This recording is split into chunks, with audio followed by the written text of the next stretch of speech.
നടിയെ ആക്രമിച്ച കേസിൽ മൂന്നാം പ്രതി മണികണ്ഠൻ ജീവനൊടുക്കാൻ ശ്രമിച്ചു. ഇന്ന് പുലർച്ചെ മദ്യലഹരിയിലായിരുന്നു സംഭവം. മദ്യപിച്ച് ബഹളമുണ്ടാക്കിയ മണികണ്ഠനെ പാലാരിവട്ടം പോലീസ് കസ്റ്റഡിയിലെടുത്തിരുന്നു. കേസിൽ ഡിസംബർ 8-ന് വിധി വരാനിരിക്കെയാണ് മുഖ്യപ്രതിയുടെ ആത്മഹത്യാശ്രമം.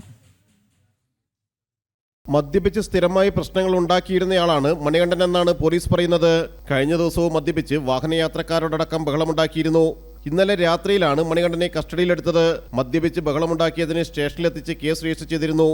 വിട്ടയച്ചപ്പോൾ സ്റ്റേഷന് തൊട്ടടുത്ത കടയിൽ നിന്ന് ബ്ലേഡ് വാങ്ങി കൈഞ്ഞരമ്പ് മുറിക്കുകയായിരുന്നു. ഉടൻ തന്നെ നാട്ടുകാരും പോലീസും ചേർന്ന് ആശുപത്രിയിൽ എത്തിച്ച മണികണ്ഠനെ പ്രഥമ ശുശ്രൂഷ നൽകി വിട്ടയച്ചു.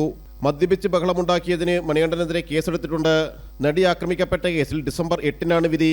നടൻ ദിലീപ് അടക്കം 9 പ്രതികളാണ് കേസിലുള്ളത്. 2017 ഫെബ്രുവരി 17-ന് രാത്രിയാണ് നടി ആക്രമിക്കപ്പെട്ടത്. കേസിൽ വിധി വരാനിരിക്കെയാണ് മുഖ്യപ്രതിയുടെ ആത്മഹത്യാശ്രമം. ജനം, കൊച്ചി.